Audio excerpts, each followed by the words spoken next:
warahmatullahi wabarakatuh. Kembali lagi ke channel Mudi Project. Baiklah, bintang tamu kali ini yaitu Eri Ngapatir. Beliau adalah mahasiswa di Jogja yang baru saja melaksanakan KKN. Ya kan? Ya. Apa itu KKN, Bang? Kuliah kerja nyata. Nyata. Beliau adalah Eri Ngapatir, biasanya dipanggil Eri atau R. Ada yang manggil R. Ya. Karena aku ada yang manggil R. Ada banyak. Tapi yang bagi aku cocoknya Abang panggil Bang Eri aja ya. Oke, siap. Halo Bang. Halo, Mudi. Sehat? Alhamdulillah sehat. Sehat, Mud. Sehat. Ini kita tag video jam berapa nih? Oh, ini kok jam 12 ini? Iyalah, karena kita podcast kali ini menceritakan sebuah horor gitu, misteri yang ada di KKN, ya kan? Insyaallah ya. Sebelum kita lanjut ke cerita misteri horor yang ada di KKN, kita perkenalan dulu sama Bang Eri nih ya. Bang Eri orang mana nih, Bang? Aku asli Bogor. Asli Bogor, cuma memang lagi kuliah di salah satu universitas di Jogja aja. Di Jogja. Iya. Gitu aja. Mahasiswa dan alhamdulillah baru beres KKN bulan awal September kemarin. Baru-baru ini aja. Wih, nggak sebelum sampai 1 bulan loh ya? Belum ada 1 bulan. Jadi cerita ini masih hangat-hangat. Masih hangat-hangat nih, kawan-kawan, teman-teman semua. Jadi Bang, berarti semester berapa nih? Aku semester 7, Bud. Semester 7? Masya Allah. Berarti bentar lagi mau wisuda, Bang? Tahun depan. Amin, kita Aku masih ingat janji kau aku wisuda kau bawa pot tanaman ya. Bukan bawa bucket ya. Astaga. Kau tuh cuma janji kau tuh bawa pot yang ada tanamannya ya. Malah diingatin Janji pula lagi ya. ya. Yaudah Bang. Berarti ya Bang orang Madura. Bukan, orang Bogor ya. Blok. Orang Bogor. Bogor. Sorry, salah. Dari Madura jauh ya. Orang Bogor. Berarti sukunya Bang suku apa? Sunda. Aku masuknya Sunda, cuma dalam bahasa sehari-hari kadang Sunda kasar karena mepet ke Banten aku Bogor ya. Sunda kasar. Sunda kasar, enggak kayak orang-orang yang Sundanya lemas gitu. Oke Bang. Jadi kita kan udah kenal sama Bang orang Ya. Bogor. Jadi sukunya Sunda. Nah, jadi Bang, sekarang aku mau nanya. Bentar dulu, ini boleh diminum? Oh, boleh. Minum dulu ya kan? Biar relax ya. Biar mana main.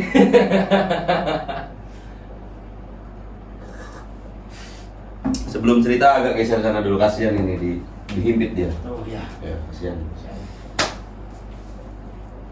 Tapi agak ngeri juga kita masuk ke horor-horor. Enggak, nih. canda. Oh ya Bang, ini gini Bang. Ada nggak sih ketika Abang itu lagi KKN, Ya. saat KKN kan, Ya. menemukan suatu misteri yang ketika Abang KKN 1 bulan full kan? Ya, 1 bulan full. Ah, iya, 1 1 bulan. Jadi KKN kita cuma 1 bulan doang. 1 bulan. Dari tanggal berapa tuh Bang? Dari tanggal 1 Agustus sampai tanggal 1 September kemarin. Full 1 bulan Bang ya? Full 1 bulan di sana. Jadi ceritanya gimana Bang? Horor. Ini aku misteri mungkin apa? ceritain dari awal aja ya, biar Ya. kalian paham gitu ya, mudah biar kau juga paham lah dengarnya ya. Iya, oke. Mudahan nggak merinding ya. Woi, buntungnya. Bang, kan? Wih, Gak rela ada diceritain ya. tanda-tanda nih Bang, Wah. gak rela diceritain. Gak apa-apa, biar Ya. makin seru aja. Biar datang semua. Halo. Yaudah lanjut. Oh, tiba-tiba boneka tuh jatuh ya kan. Wah, bubar podcast ini. Bubar. Gak mau lagi aku podcast kayak gini. Jadi ketika Abang KKN kemarin, misteri apa yang Abang temukan? Jadi aku cerita awal KKN aja ya, maksudnya Ya, selama KKN aku cerita dari awal. ya. Jadi aku kan memang kuliah di salah satu universitas yang ada di Yogyakarta, Mun. Ya. Kemarin tepatnya 1 Agustus aku ngelakuin KKN di salah satu daerah di Kabupaten Magelang. Gak akan aku sebut daerahnya, pokoknya Ya. Magelang luas, kalian Ya. bisa cari-cari sendiri lah, terserah. Pokoknya di salah satu daerah di Kabupaten Magelang. Aku ngejalanin KKN di sana selama 1 bulan. Ya. Jadi sebelum KKN kan pastinya ya teman-teman yang sudah melaksanakan KKN itu pasti ada agenda untuk survei lokasi. Sedikit ngasih tahu, sebelumnya aku memang peka terhadap sesuatu, tapi nggak kayak orang-orang yang bisa ngelihat sesuatu. Maksudnya mungkin kalau lagi apa sih aku ditampakin gitu, nggak kayak orang-orang. Kalau orang-orang kan kayak ngelihat sekitar kayak punya dua alam yang berbeda gitu, alam manusia dan alam goib. Itu orang-orang yang memang bisa disebut indigo gitu ya. Ini indigo. Membaca suatu mantra. Minta nomor togel. Udah lanjut. Udah gitu kita ngelaksanain survei itu tepatnya di akhir Agustus. Aku lupa tanggalnya itu tanggal berapa. Pokoknya Akhir Agustus kita ngadain survei lokasi. Jadi kita ke tempat yang akan kita KKN di sana dan kita lihat-lihat kondisi rumah yang akan kita tinggali selama 1 bulan di sana gitu, Bun. Iya. Itu intinya survei lah. Ah. Kayak masyarakatnya gimana, tempatnya kayak gimana dan poskonya kayak gimana. Kita sebut posko lah ya. Iya. Wih, mati pula ini. Ih. Gak rela nih Bang diceritain Bang. Terus lanjut. Dan jadi pas kita sampai di daerah itu, kita ditempatin di salah satu rumah kosong yang memang sudah kosong beberapa tahun. Ya. Jadi rumah itu memang ditempatkan untuk anak-anak KKN aja. Jadi Rumah itu. ya, jadi rumah itu kosong. Dia masih ada pemiliknya, cuma memang tidak berpenghuni. Benar-benar kosong ya. Benar-benar kosong. Nanti ya pokoknya benar-benar kosong lah. Rumahnya kayak kalau dilihat dari luar tuh kayak angker nggak rumahnya? Enggak. Ya memang rumah-rumah tua, kusam gitu. Ya kamu tau lah rumah yang nggak pernah ditinggali orang beberapa tahun gitu. Ya catnya luntur dan lain-lain ya. Tapi kan kita ya udah gitu, kita cuma tinggal di sana sementara dan kita terima namanya KKN ya kan. Kita memang harus bisa berbaur dengan masyarakat gitu. Iya benar. Pada saat ke sana kita ditunjukin sama Pak Kadus itu ya kita sebut kayak kepala kampung di sana. Iya. Bahwa kita akan tinggal di rumah di situ. Udah gitu, begitu pas datang, memang hawa rumah kosong itu langsung nyamber ya, Langsung terasa kayak, wis gitu, langsung kayak jujur ya seperti ada angin yang ngembus. Itu abang yang ngerasain? Aku Teman-teman abang? Teman-teman aku yang ngerasain juga, tapi hanya sebatas hawa rumah kosong. Iya. Cuma aku beda. Aku beda, kayak beda lah gitu. Berarti abang yang abang bilang tadi peka. Peka. Terus aku bilang, wah dalam hati ya aku bilang, ya mudah-mudahan aman-aman aja kita di sini gitu. Ya, Begitu. Jadi di rumah itu ada balai-balai kayu yang di belakang. Ya. Jadi ruang tengah luas, besar, panjang. Nah di belakang itu ada dapur, itu ada balai-balai kayak papan dari kayu itu buat duduk-duduk. Mungkin orang-orang dulu yang penghuni di situ ya duduk di situ gitu. Nah aku duduk di situ, baru aku duduk, nggak sampai 3 menit 5 menit, aku itu langsung ngelihat kayak sosok hitam. Jadi kayak gradasi, kayak awalnya nggak ada, cuma dia muncul ada gitu. Itu sosok hitam terbang enggak? Ya pokoknya pertamanya hitam, cuma ngebentuk badannya besar, kar gitu, tinggi gitu. Mulai merinding bang. Wah, aku masih aja merinding ini ya.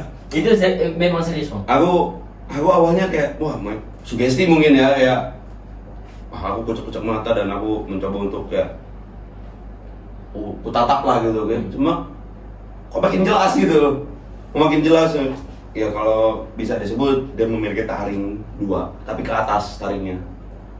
Kalau seperti babi hutan tahu? Iya tahu. Nah itu taringnya ke atas, gondrong dan mata merah menyala loh ya. Berarti abang lihat dengan kedua mata abang? Kedua mata aku kayak bener-bener lihat gitu, kayak aku lihatnya kayak aku lihat kau itu bener-bener jelas itu. Dan di dahinya itu ada sebuah mustika. Entahlah itu mustika apa, pokoknya mustikanya agak besar, sebesar 2 jempol gini lah. besar ya. Udah gitu aku ngomong dalam hati dan bilang ke dia ini ya, ya bisa disebut genderuwo mungkin ya, soalnya badannya tinggi banget sumpah. Aku nggak bohong, itu seatap rumah tuh ada. Ngeri bang. Jam 12. Jam 12 ya? Ya. Nggak apa-apa, biar denger dan biar datang deh ya. Terus lanjut. Itu di saat abang survei. Iya, pas survei ya belum mulai KKN loh. Belum mulai KKN. Aku dalam hati bilang gini, kita cuma tinggal numpang di sini sementara dan aku harap ya kamu tuh jangan ganggu kita gitu. Iya. Jangan ganggu gitu. Nah, udah gitu. Abang bilang gitu. Ya, Nah. aku bilang dalam hati ya nggak bilang kayak gini gitu dan nggak ngomong kayak gini. Bilang dalam hati kayak mudah-mudahan apa ya? Jangan ganggu lah, kita cuma di sini ngejalanin tugas kuliah aja gitu. Udah gitu tiba-tiba sosok itu menghilang. Benar-benar menghilang, Bud. Wah, anjing merinding aku. Benar-benar menghilang. Yang tadi badannya besar, tinggi tuh. Iya. Dia tiba-tiba menghilang. Menghilang. Aku langsung kayak hawa takut itu ada, Bud. Aku langsung keluar, langsung ke rumah Pak Kadus. Karena rumah Pak Kadus sebelah rumahnya gitu. Oh, poskonya sebelah rumah Pak Kadus. Iya, sebelah banget gitu, dempet-dempetan. Aku langsung ke sana. Dan aku di situ nggak cerita ke teman-teman gue ya, anggota ini AKKN gue ya. Anggota lain. Iya. Aku nggak cerita karena ditakutkan. Kalau memang cerita, anak-anak udah pada takut duluan gitu. Iyalah, benar. Dan aku nggak cerita sedikit pun bahwa aku mempunyai kepekaan terhadap sesuatu hal gaib gitu. Udah gitu, kita pulang ya ke kos masing-masing, kita pulang. Dan pada akhirnya pada tanggal 1 Agustus itu kita berangkat berenam. Jadi berenam itu kita sebut aja lah, ada aku, Dimas, Oh, Bang Dimas, ya. Bang Yoga, dan ada 3 perempuan, Widya, Lala, sama Elena. Oh, 6 orang. Kita cuma berenam. Iya. Kita cuma berenam. Kita datang ke sana dan aku sampai posko itu setelah maghrib lah. Setelah maghrib sampai ya. di posko itu bang. Sampai di posko itu setelah maghrib atau isya lah, itu Iya. masih sekitar jam 7-an. Aku berangkat dari kos itu karena jam 5-an misalnya. Sampai sana kita masih belum bisa ngerasain apa-apa, belum ada gangguan. Kita masih happy, masih. kita kemas-kemas barang lah ya. Kemas barang ya. Kemas-kemas barang udah gitu. Tapi perasaanku beda, Mod. Perasaanku selalu was-was karena di ruang tamu itu kan ada jendelanya besar-besar dan itu bisa langsung melihat bagian dapur. Jadi misal ini kaca nih besar, nah di situ kelihatan dapurnya, Mod. Oh, kelihatan dapurnya. Kelihatan dapurnya, kelihatan jelas. Oke lah, kita selesai, kita istirahat dan perempuan kita tidurkan maksudnya kita tidur di kamar gitu perempuan. Iya. Aku Dimas itu tidur di tengah di ruang tamu itu dengan alas karpet dan kasur seadanya. Iya. Kita tidur, Dimas bisa tidur, namun aku kayak ngerasa ada yang ngeliatin gitu, ada yang mantau gitu. Tapi aku nggak lihat sosoknya. Itu malam pertama, Bang. Malam pertama loh. Ya. Itu malam pertama. Aku tidur, bangun, lihat dapur. Aku tidur, bangun, lihat dapur. Selalu lihat dapur aku. Kenapa, Bang? Nggak tahu, perasaanku kayak ada yang ngeliatin di bagian dapur itu. Aku ngerasa takut gitu kayak. Itu sekitar jam berapa? Sekitar jam setengah 1, jam 1 lah ya. Malam itu, malam. Udah gitu, aku kayak berusaha untuk tidur, merem selimutku ke atas ini tuh. Dan alhamdulillah pada malam itu ya gak ada yang ditampakin lah. Maksudnya dia tidak menampakkan diri. Nah, pada puncak dari kegelisahan aku itu pada malam kedua. Malam kedua sekitar jam setengah 2, jam 1, jam setengah 2 di jam yang sama ya. Jadi ceritanya cewek-cewek tidur di kamar. Aku di Mas Yoga itu lagi main PS di laptop. Oh, main PS. Main PS di laptop. Ya, nggak lama Yoga itu tidur duluan sebelahku di belakangku sini. Dan aku sama Dimas main sekitar jam setengah 2, jam 2 itu. Nah, udah gitu tiba-tiba lampu itu mati, Mut. Lampu posko yang mati. Iya mati. Entah lah. Pokoknya nggak tahu ya Dimas ngerasain itu. Pokoknya aku ngelihat bahwa lampu itu mati. Duduk, duduk, nyala. Des. Itu Dua kali. Duduk, mati, nyala. Nggak lama mati lagi, nyala lagi. Nah, aku dan Dimas sadar yang ini. Tiba-tiba itu kayak ada cahaya putih di mana? di belakang dapur. Kan itu jendela ya, kaca ya. Tiba-tiba kayak, kau tau nggak sih kayak ada orang yang ngenter ke Ya. kita gitu kayak ceklek, ceklek gitu. Aku langsung Dimas langsung tatap-tatapan.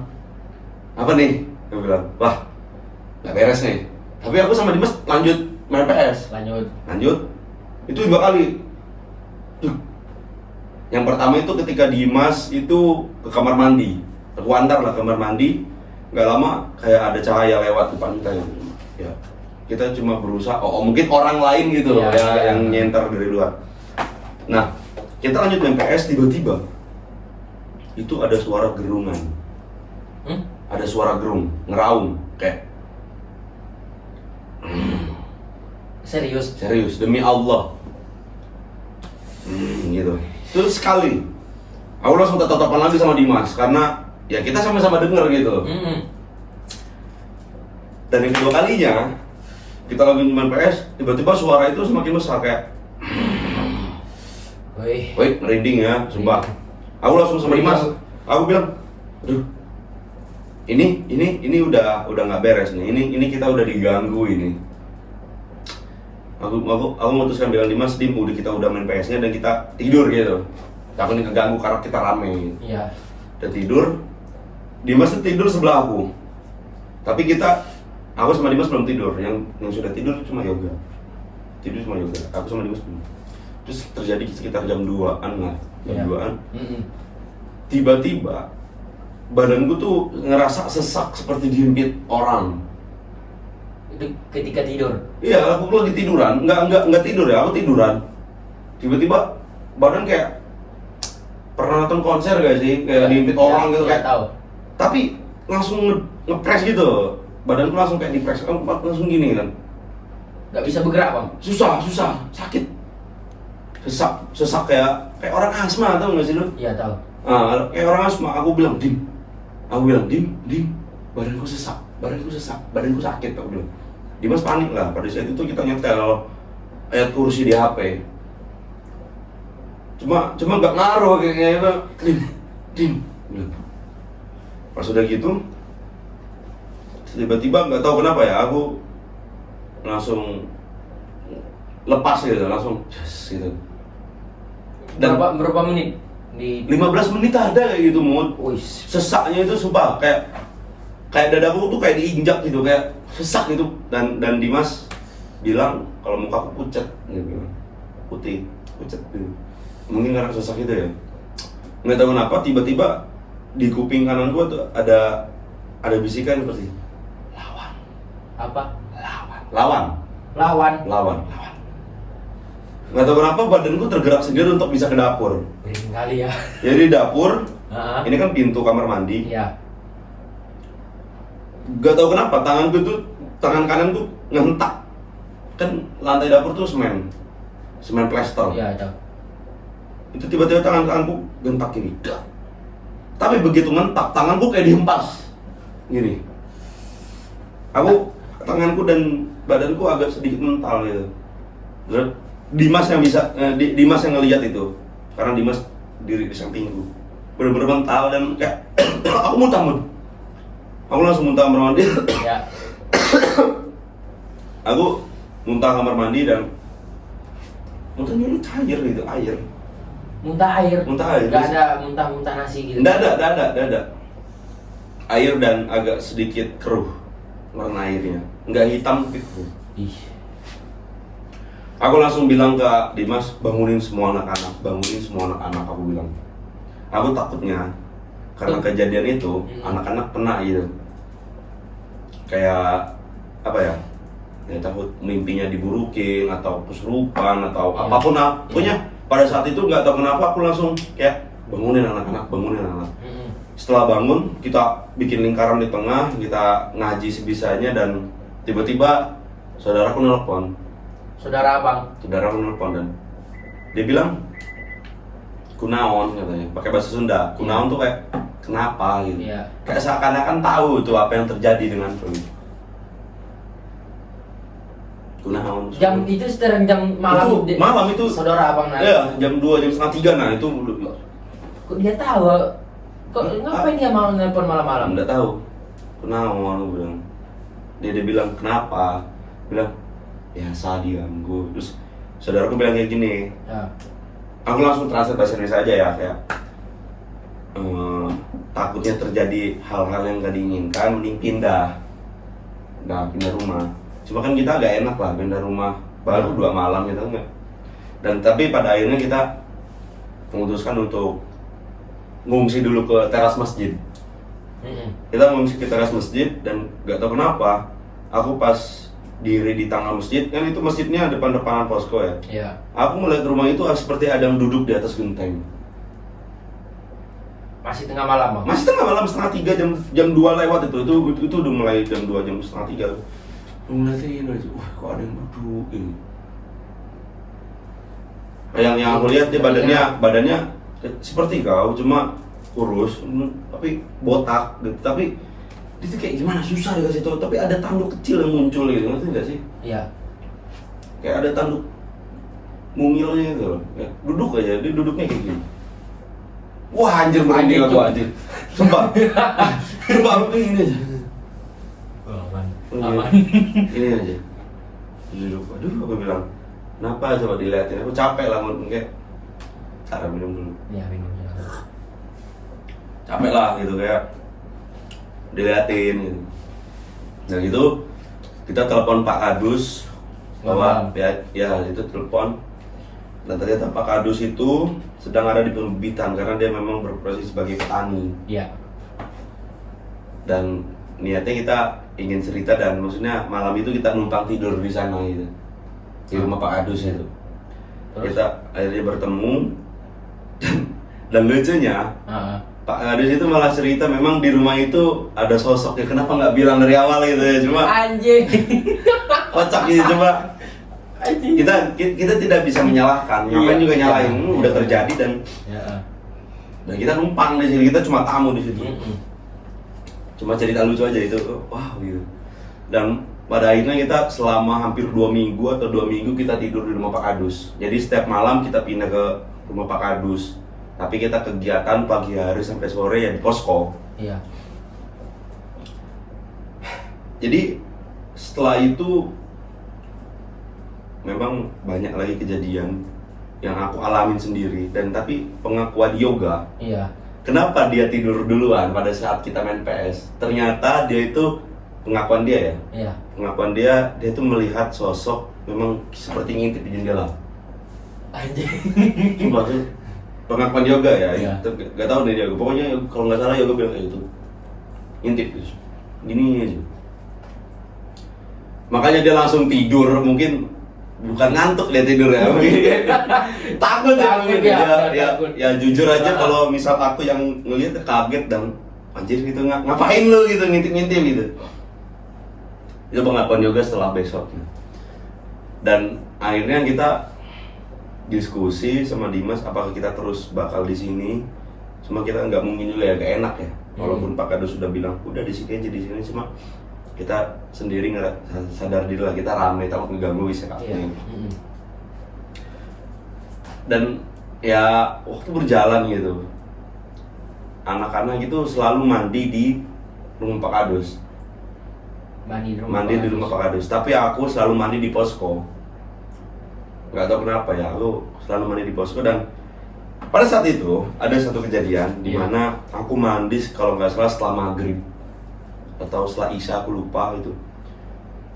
Jadi di kamar mandi itu kan ada paku untuk gantungan. Jadi di situ tuh ada 2 pengharum. Iya. Pengharum kamar mandi. Iya, benar. Logikanya pengharum kamar mandi itu kan pasti ada penyantel gini. Ya, kailnya ya. Nggak mungkin dong jatuh kalau nggak kita toel, kalau nggak kita senggol. Nah, aku lagi mandi, baru 1 jeguran gini, tiba-tiba jatuh. Itu ketika abang mandi, Ya, jatuh sendiri. jatuh sendiri. Dan ketika aku mau ngambil, yang satunya jatuh. Plak, tepat di depanku. Buk, waduh. Anjing. Dia bilang, Ngeri. waduh, apa ini ya bilang? Ya, tiba-tiba jatuh dan aku dalam hati, udah lah, nggak usah ganggu lah. Nggak takut aku bilang, tapi dalam hati takut gitu. Anjing ngeri. Bilang, udah lah, nggak usah ganggu gitu. Iya. Aku tempelin lagi dan ya aku beres mandi.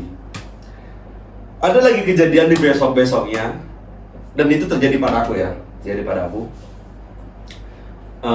Aku pas mau ngambil baju salin ketika aku mau mandi juga malam-malam. Iya. Itu tuh jadi kan baju tuh di kamar. Ketika aku udah ngambil baju, aku hendak mandi. Tiba-tiba ada sosok anak kecil yang lewat lari depanku. Dari arah dapur bale-bale itu ya, dari kiri ke kanan. Dari kiri ke kanan. Ngapain anak kecil? Woi! Woi, Hap! Enggak. lo ngapain lihat sana bang? Enggak. Sugesti mungkin, sugesti. Hei, ini jam berapa nih? Sugesti. Kayaknya bukan, sugesti, bayangan. Aku juga kaget. Aku kaget. Jujur aku kaget, demi Allah, aku kira sugesti. Woi, main. Tutup aja. Ditutup. Takut juga. Sudah. Jam berapa nih? Kalau ditutup asap rokoknya. Astagfirullah.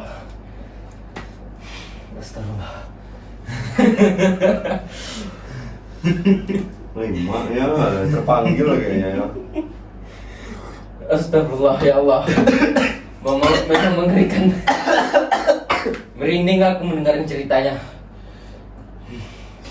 Nah, itu tiba-tiba anak kecil tuh lewat. Demi Allah, aku nggak ada ngarang sedikit pun ya. Iya. Aku nggak ada ngarang sedikit pun.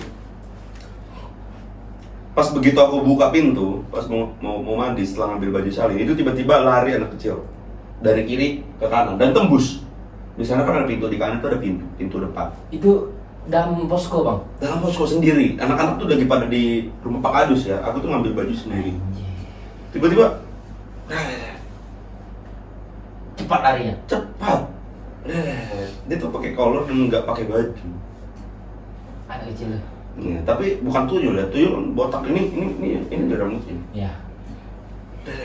Dus tembus. Waduh, merinding lah situ kan. Wah, anjing sampai sekarang nih merinding ya.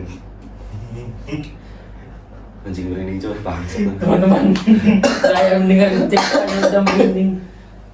Nah, tiba-tiba lari dan kayak logikanya kalau anak kecil, anak kampung situ nggak mungkin dia lari dan tembus. Aku memang bener-bener lihat, demi Allah aku bener-bener tembus kayak dus gitu.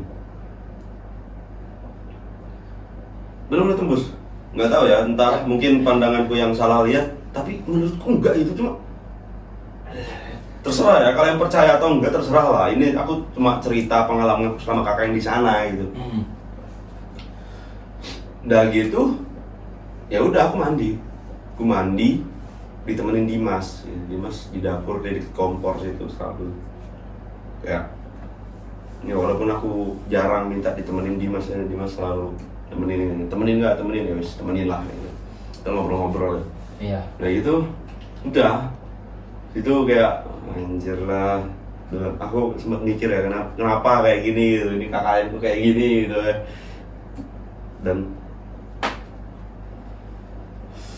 Dan kukira di rumah Pak Kadus itu nggak ada sosok ya. Ternyata nggak tahu kenapa ya, mungkin selama KKN aku apes gitu Mun. Aku apes selalu diliatin gitu, nggak tahu kenapa ya, aku tuh jarang diliatin, cuma selama KKN ini kayak seolah-olah gampang banget ngeliat gitu. Iya. Jadi ketika aku beli lamongan, beli pecel lele lah, kita sebut pecel lele, ada salah satu teman kita ngechat, "Ri, yang hitam itu apa?" Dia bilang di tetangga. Ini chat di grup ya? Ini enggak di pribadi. bilang udah nggak apa-apa. Ternyata pas begitu aku lihat buka pintu, waduh kok diri di situ, tangga nomor 2. Rambutnya tuh ngembang kusut. Perempuan. Bukan, tapi bajunya hitam. Bajunya hitam perempuan. Tapi aku nggak lihat mukanya ya, mukanya kusut lah. Itu kan 2 hari abang cerita di rumah horor. Setelahnya itu abang pindah ke pindah ke rumah Pak. Iya, jadi kita selama hampir 2 minggu kita kalau malam ya tidur di situ. Iya. Kalau malam kita tidur di situ. Dan aku ngeliat di rumah Pak Kayus kayak kok ada gitu. Ada juga tuh. Ada, tapi dia nggak geganggu dari suara dan lain-lain. Tapi aku selalu meyakinkan ke teman-temanku kalau melihat bilang sugesti. Aku takut mengiyakan, nantinya malah takut juga gitu. Aku bilang ya. Udah itu sugesti, bayangan hitam itu aku bilang. Backlight atau apa gitu. Aku bilang sugesti. Dan pada satu malam, ya aku juga ngeliat ketika anak-anak udah tidur, aku ngeliat kok dia ngeliatin aku dan dia tiba-tiba jalan ke atas. Karena ada tangga naik dia. Kayak orang biasa naik tuh. Berjalan dia. Berjalan. Dan di situ tangganya gelap ya, nggak ada lampu ya. Tok, jalan dia. Terus. Abang jangan pandang ke sana, Bang. Aku yang takut ngeliat abang nih. Ya gimana? Jadi aku ngeliatnya ke jendela, masa aku nyedih di sini kan? Kaget aku kalau abang pandang ke sana tuh dalam tatapan mata kayak yang tajam gitu kan. Takut aku lihatnya, Bang. Gimana ya? Susah ya. Terus sosok itu perempuannya? Aku ikutin lah. Abang kejar ke atas. Iya, nggak ngejar kayak takutnya ada pesan yang ingin disampaikan gitu kan. Aku naik ke atas, cuma di atas kan rumahnya nggak tingkat, 1 tingkat, so tangga itu digunakan untuk penghuni rumah itu jemur pakaian di atas loh, Bud. Iya, tahu. Aku naik ke atas, cuma loh kok hilang gitu. Aku hilang. Sosok perempuan tadi hilang. Iya, perempuan hilang. Nah gitu, ya udah gitu, dan ya merinding juga sih, ceritanya merinding ya. Merinding yang bulu kudu aku.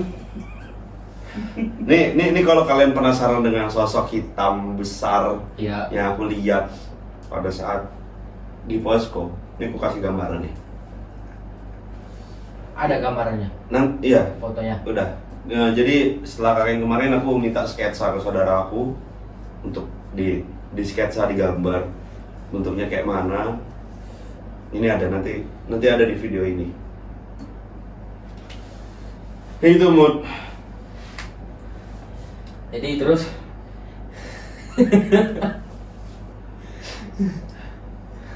merinding ya.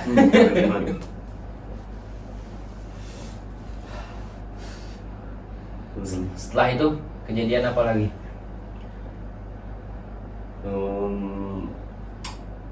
Banyak sih. Ini mau aku ceritain semua ini. Apa gimana? Kita lanjut part 2. Ada part 2 nih. Masih banyak cerita di KKN-nya. Ada lah, ya hitung-hitung 2 minggu terakhir ya. Apa tuh awalnya? Ada. Kalau memang mau part 2 ya boleh.